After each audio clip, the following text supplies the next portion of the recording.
Değerli izleyicilerimiz, şehit anasıdır, Sədaqət anamız. Allah bütün şehitlerimizə rəhmət. Allah rəhmət eləsin. Qazilərimizə kömək. Mən uğur olsun Azərbaycan xalqına, cənab prezidentimizə, yəni bu cür şəhid ailələrə köməkdardır, xalqa. Bizim Azərbaycan prezidenti yer üzündə yoxdur, xalqda. Bizim prezidentimiz dünyaya dəyən, biz həmişə daima prezidentimizin arkasındayıq. Allah'tan arzulamışam. Dağlıq Qarabağımızda körpələrimiz geçsin, toy sədası gəlsin. Gözəl günlər arzuluyorum.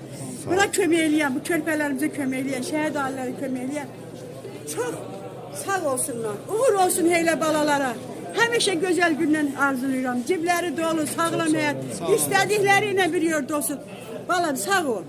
Uğur olsun səni kimi balaya ki, sən belə balalara köməksən, dayaqsan. Uğur olsun. Öpürəm əllərinizdən. İstədiklərinizlə bir yerdə olun. Neçə ki bizim prezidentimiz var, Azərbaycanın prezidenti var.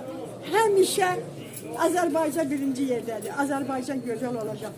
Bizim Ulu Heydər Əliyev gəlməsəydi, Azərbaycan yerindən silinmişdi. Azərbaycan. Onun varisi də İlham Əliyevdir. Cənablarıdır. Gözəl günlər arzuluyor ama körpələrimiz. Bizim asan xidmət, biz asan xidmət deyil. Cənab prezidentimiz deyir bunu. Uğur olsun. Çətinliyimizi çıxardıqdır. Hər şey gözəldir, hər şey də normal. Uğur olsun bala, uğur olsun. İllə belə toy sədası, kök balalar. Sağ salamat olun. Sağ ol.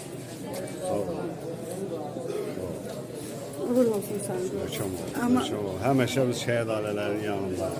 Allah xalqımızı var eləsin. Amin. Səni də Allah Taala həmişə gözəl göz. Sən ki belə dayaqsan xalqa.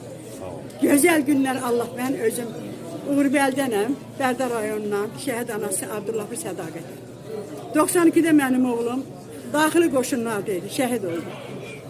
Allah bütün şəhidlərə Bütün şəhidlərə rəhmət eləsin. Başına Allah sabır versin. Sağ ol. Sağ ol.